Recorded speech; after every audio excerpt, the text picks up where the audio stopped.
नमस्कार। मेरा नाम डॉक्टर अवधेश खरे है। मैं एडू वेंचर के इस एपिसोड में आपका स्वागत करता हूं।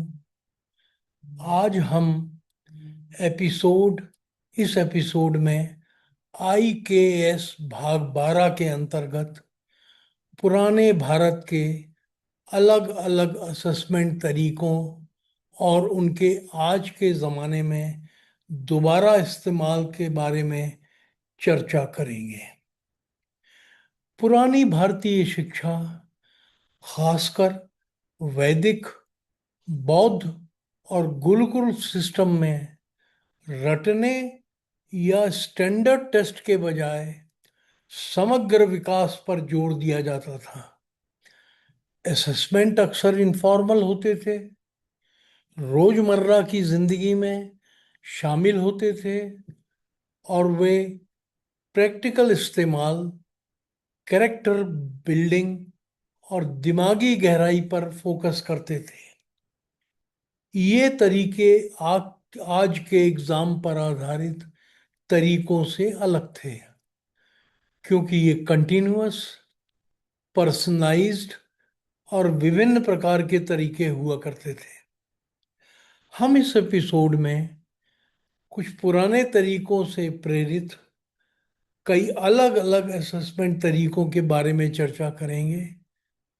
साथ ही ये भी जानेंगे कि आज के युग में उनका दोबारा इस्तेमाल कैसे किया जा सकता है। विशेष रूप से असेसमेंट टूल्स में AI, आर्टिफिशियल इंटेलिजेंस की भूमिका के बारे में भी चर्चा करेंगे।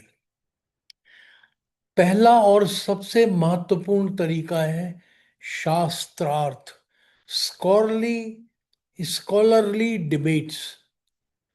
पुराने भारत में, खासकर वैदिक काल में, ज्ञान को शास्त्रार्थ नाम की पब्लिक डिबेट के जरिए टेस्ट किया जाता था, जहां स्टूडेंट अपने साथियों और गुरुओं के साथ फिलोसफिकल, साइंटिफिक और धर्म ग्रंथों के मुख्य पॉइंट्स पर बहस किया करते थे। नालंदा विश्वविद्यालय जैसे प्रमुख शिक्षण केंद्रों में छात्र केवल ग्रंथों को रटते ही नहीं थे, बल्कि शास्त्रार्थ के माध्यम से उन्होंने ग्रंथों में अपनी महारत साबित करनी पड़ती थी। उस काल में एक सामान्य मूल्यांकन में निम्न बातें शामिल होती थीं: किसी सिद्धांत या व्याख्या का सार्वजनिक रूप से बचाव करना, शिक्षकों और सहपाठियों की चुनौतियों का जवाब देना, बहस होने की स्थिति में तर्क, शास्त्रीय प्रमाण और युक्ति का प्रयोग करना। यदि कोई छात्र अपनी बात का बचाव नहीं कर पाता था, डिफेंस नहीं कर पाता था, तो ये उसकी इनकम्प्लीट नॉलेज का संकेत माना जाता था। दूसरी ओर सफलता न केवल ज्ञान बल्कि गहरी समझ और बौद्धिक फुर्ती को भी शामिल साबित करती थी। शास्त्रार्थ एक ही समय में कई आयामों का मूल्यांकन किया करते थे। पहला है ग्रंथों का ज्ञान। छात्रों को वेद, सूत्र और टीकाओं जैसे स्रोतों का सटीक रूप से उल्लेख और व्याख्या करनी होती थी। दूसरा है लॉजिकल रीजनिंग, यानी तार्किक चिंतन। न्याय दर्शन के सिद्धांतों का प्रयोग करते हुए उन्हें निम्न कार्य करने होते थे, जैसे कि सुव्यवस्थित तर्क प्रस्तुत करना, तार्किक त्रुटियों से बचना, विरोधियों के तर्कों का प्रभावी ढंग से खंडन करना। अगला है क्रिटिकल थिंकिंग, आलोचनात्मक चिंतन। केवल सिद्धांतों को दोहराना ही काफी नहीं हुआ करता था। छात्रों को विरोधी विचारों के साथ संवाद, विचार विमर्श भी करना पड़ता था, जो अक्सर बौद्ध धर्म या जैन धर्म जैसे प्रतिद्वंदी संस्थाओं से संप्रदायों से आते थे। चौथा है कम्युनिकेशन स्किल्स, संप्रेषण कौशल, स्पष्टता, परसुएसिवनेस, दूसरों को अपनी बात मनवाने की क्षमता होना और धैर्य का विशेष महत्व था। एक सशक्त तर्क भी यदि उसे ठीक से प्रस्तुत नहीं किया जाए तो वो असफल हो सकता था। परीक्षक के रूप में गुरु और आचार्यगण निर्णायक की भूमिका निभाया करते थे। वे चुनौतियों या प्रतितर्क प्रस्तुत करते थे।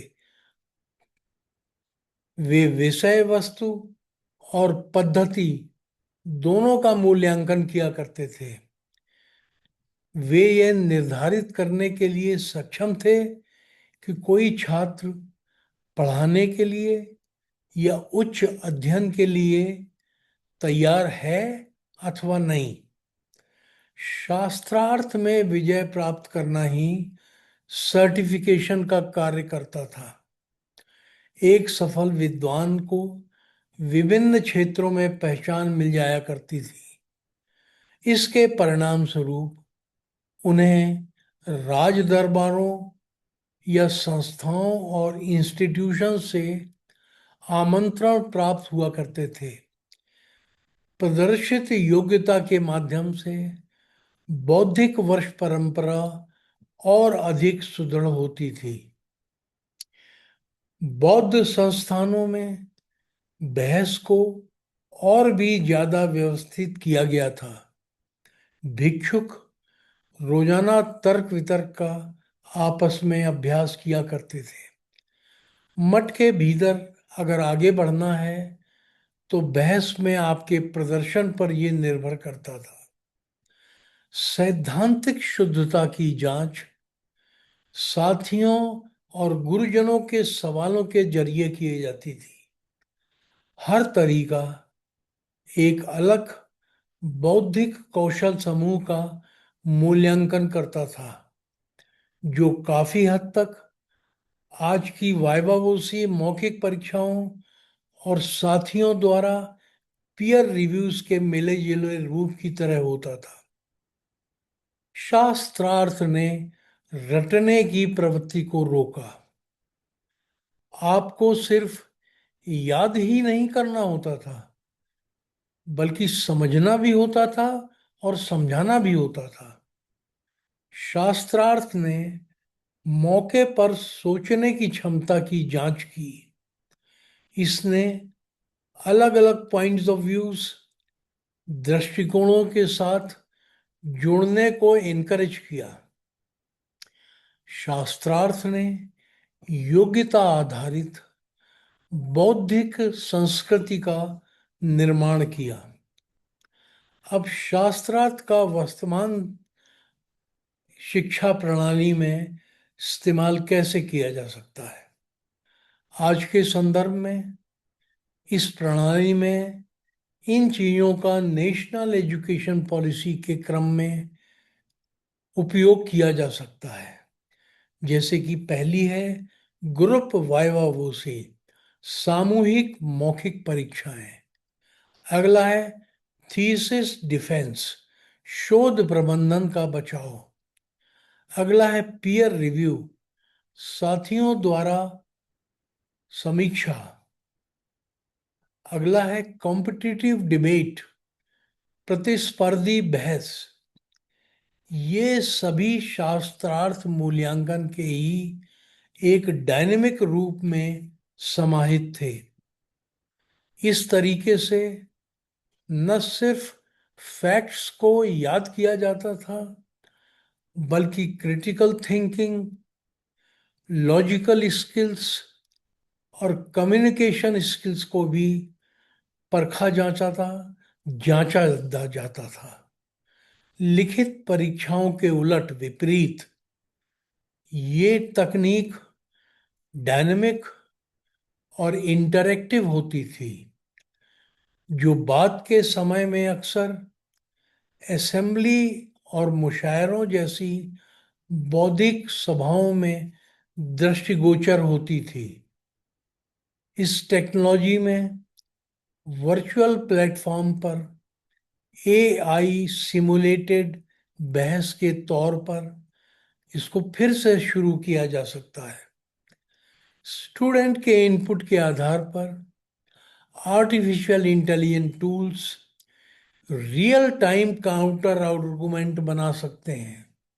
आप आर्गुमेंट दें, एआई टूल्स काउंटर आर्गुमेंट बनाएंगे, जिसमें रीजनिंग की गहराई, सबूतों के इस्तेमाल और जवाब देने की ताकत का मूल्यांकन करने के लिए नेचुरल लैंग्वेज प्रोसेसिंग का उपयोग किया जाता है। उदाहरण के लिए पुराने ग्रंथों जैसे उपनिषद पर एक एआई चैटबॉट नैतिक दुविधाओं पर बहस कर सकता है और सीखने वाले को एडॉप्टेबिलिटी और ओरिजिनलिटी के आधार पर उसका मूल्यांकन कर सकता है। ये एक्टिव लर्निंग को एनकरेज करता है। इसे रिमोट असेसमेंट के लिए बढ़ावा देने के लिए इस्तेमाल किया जा सकता है, जिसमें ऑब्जेक्टिव एआई एनालिसिस होने के कारण पक्षपात की गुंजाइश बहुत कम होती है। अगला है बोल कर पढ़ना और वाइवोसी, बोल बोल कर पढ़ना। बोल बोल कर पढ़ने का मुख्य उद्देश्य विभिन्न ग्रंथों जैसे वेद या सूत्र को याद करना और उनका सही उच्चारण करना था। लेकिन असेसमेंट में रटने के अतिरिक्त ओरल क्वेश्चनिंग के जरिए उच्चारण, भावार्थ और इस्तेमाल करना भी सम्मिलित किया गया था।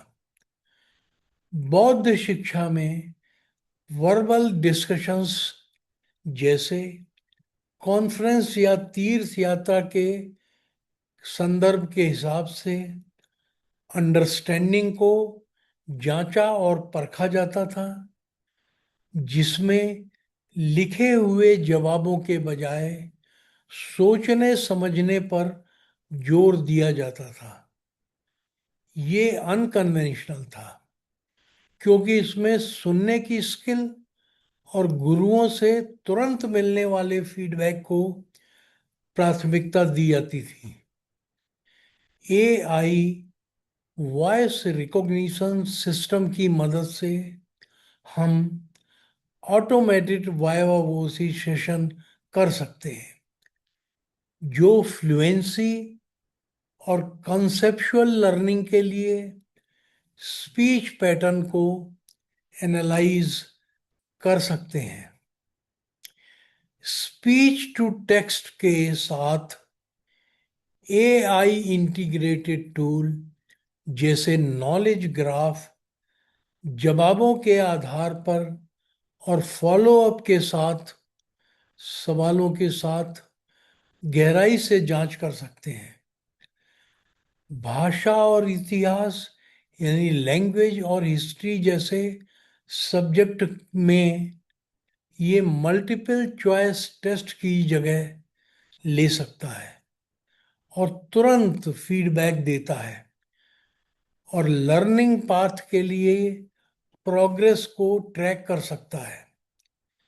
अगला है गुरुकुल में लगातार ऑब्जर्वेशन, कंटिन्यूअस ऑब्जर्वेशन।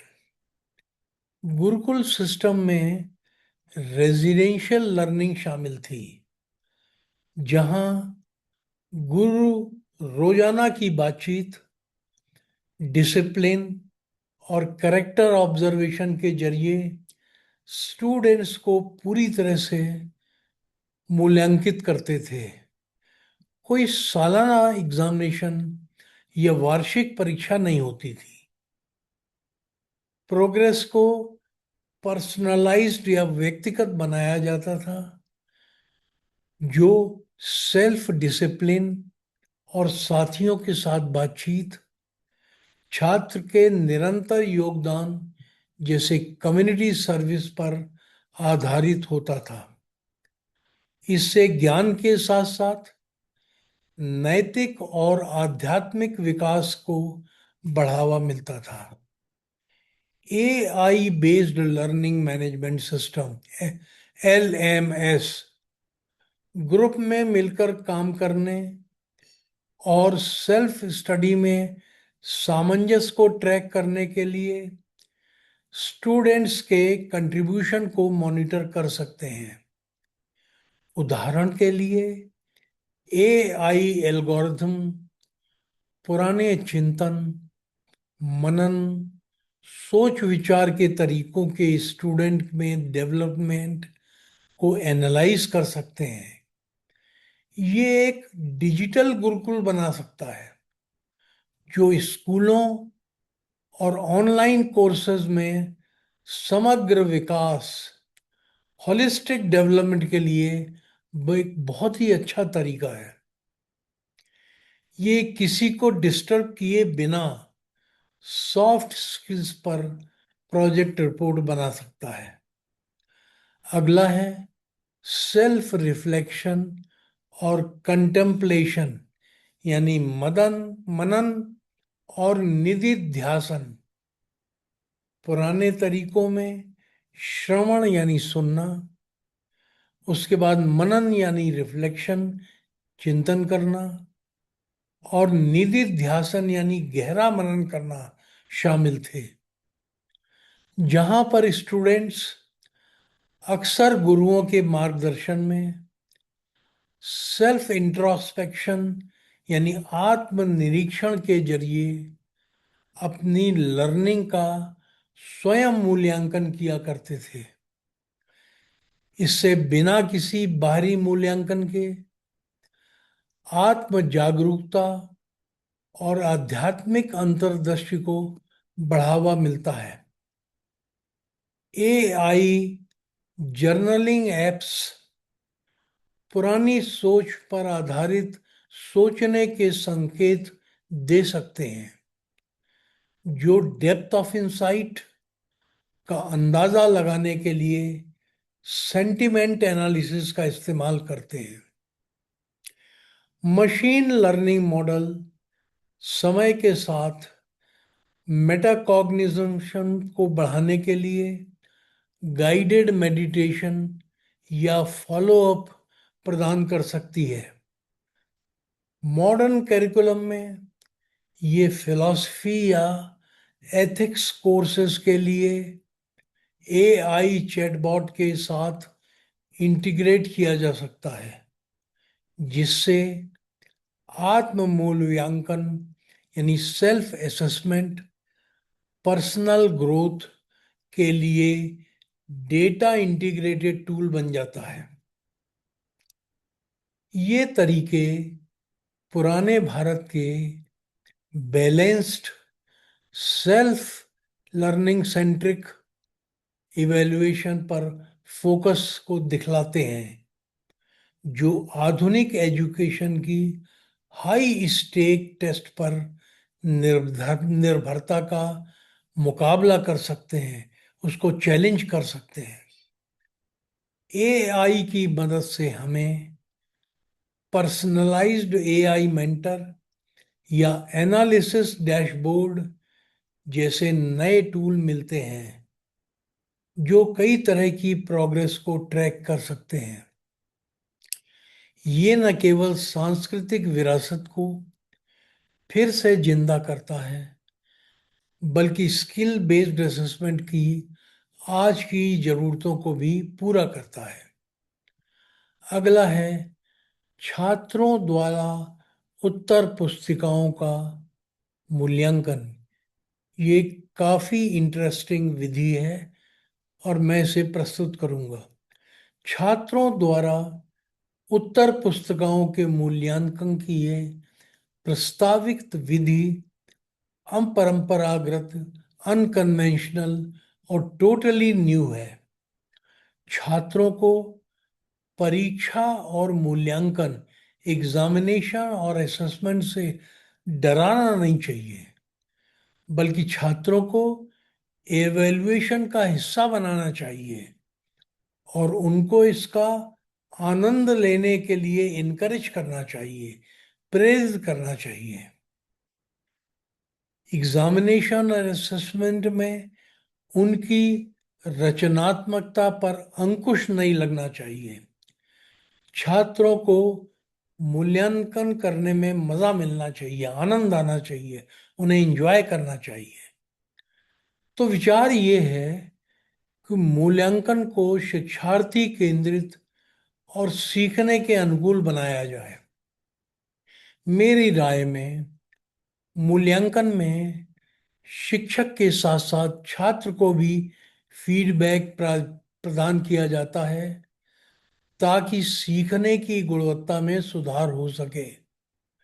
एक फेल्योर, असफलता, अगर छात्र असफल होता है तो शिक्षक और छात्र ये दोनों की संयुक्त जिम्मेदारी है। मेरे अनुसार मूल्यांकन मॉडल का डिजाइन शिक्षक की पसंद पर छोड़ा जा सकता है।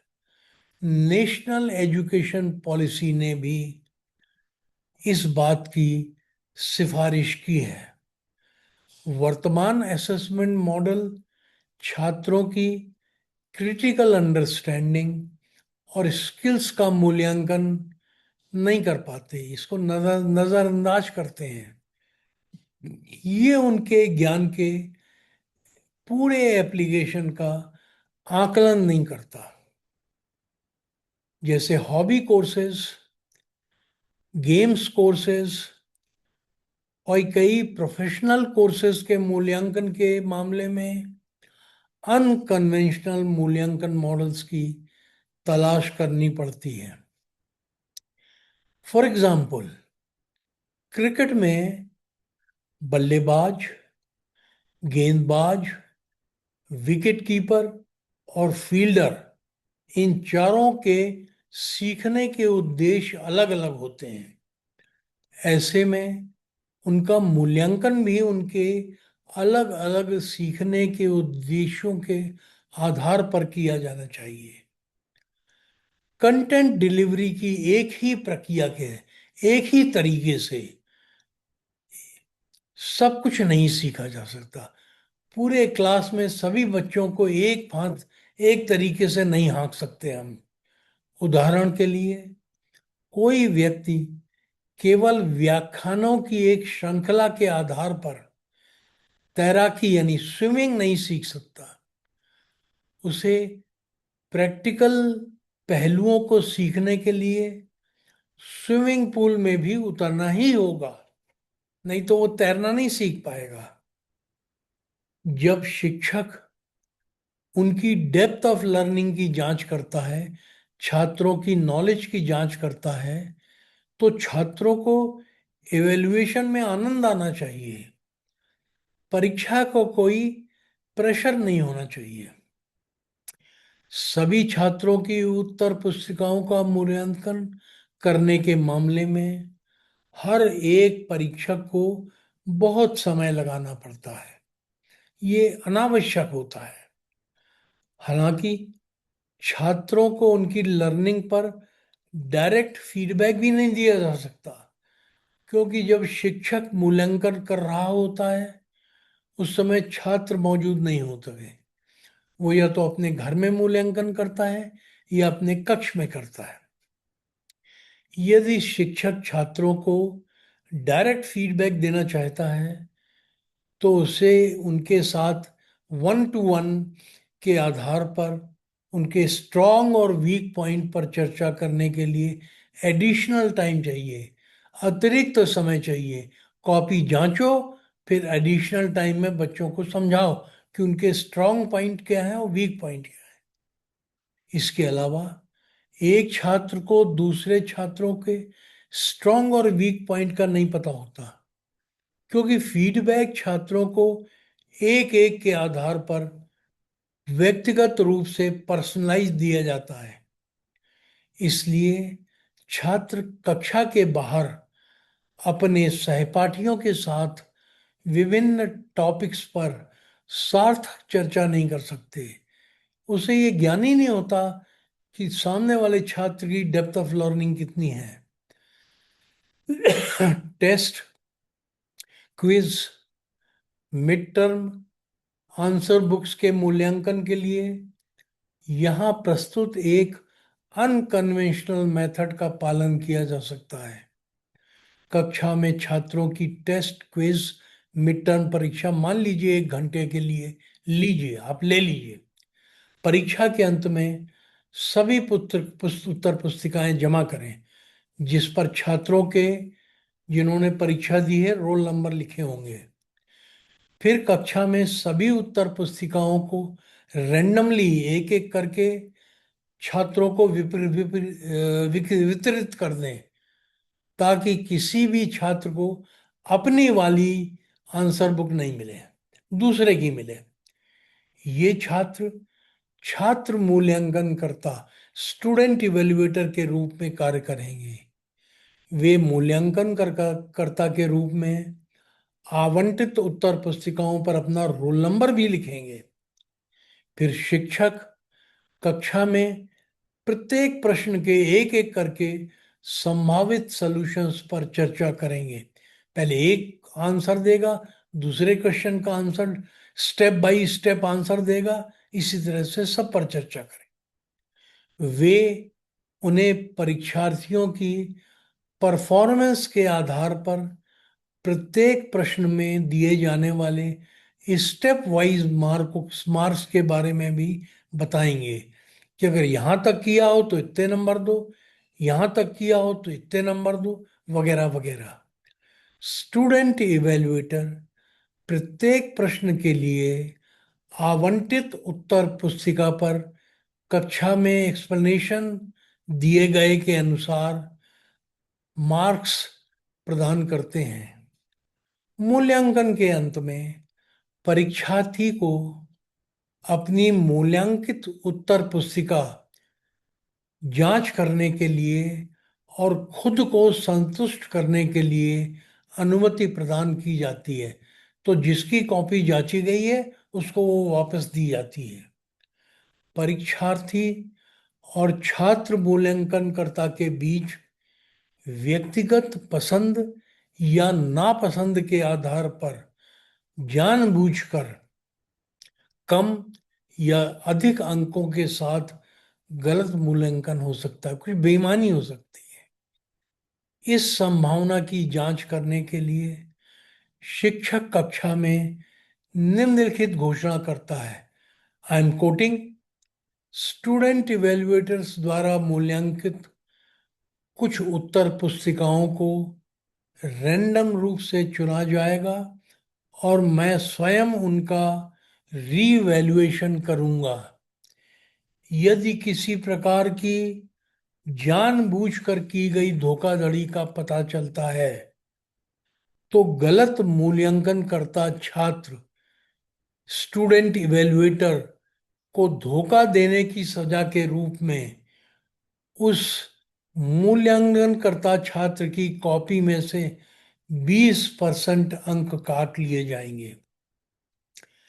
प्रस्तावित विधि जब मैंने 60 छात्रों की कक्षा में अपनाई तो परीक्षा समाप्त होने के 1 घंटे के भीतर सारी उत्तर पुस्तिकाओं का मूल्यांकन हो गया। मैंने 3 सालों तक इस विधि का पालन किया और कभी भी अपनी क्लास में कोई गलती नहीं पाई। इस विधि के कई फायदे हैं। पहला, इस तरह से सभी छात्र कक्षा में डिस्कशन के अनुसार अंकों के स्टेप वाइज मूल्यांकन के बारे में सीख जाते हैं। वे सभी प्रश्नों के सही सॉल्यूशंस के बारे में भी जान जाते हैं। वे मूल्यांकन प्रक्रिया में खुद को शामिल महसूस करते हैं और अंक देने की स्टेप वाइज स्टेप प्रणाली सीख जाते हैं। छात्र मूल्यांकनकर्ता बाद में मूल्यांकन कार्य से संतुष्ट महसूस होता है। संपूर्ण मूल्यांकन कार्य मिलजुल कर बहुत कम समय में पूरा कर लिया जाता है। जैसे कि मेरे केस में 1 घंटे में 60 बच्चों की कॉपियां जच गई थी। इस प्रक्रिया में छात्रों को परीक्षा में उनके प्रदर्शन पर डायरेक्ट फीडबैक प्रदान कर दिया जाता है। कम संख्या में कम समय में बड़ी संख्या में उत्तर पुस्तिकाओं का मूल्यांकन करने के लिए कई और अनकन्वेंशनल मेथड भी हो सकते हैं। मैंने अपने द्वारा अपनाई गई ऐसी ही एक अपरंपरागत विधि प्रस्तुत की है। अब मैं इस एपिसोड को यहीं समाप्त कर रहा हूँ। सभी दर्शकों को भाग लेने के लिए धन्यवाद। अब अगले मंगलवार को हम नेशनल एजुकेशन पॉलिसी से संबंधित किसी अन्य विषय पर चर्चा में भाग लेंगे। जय हिंद।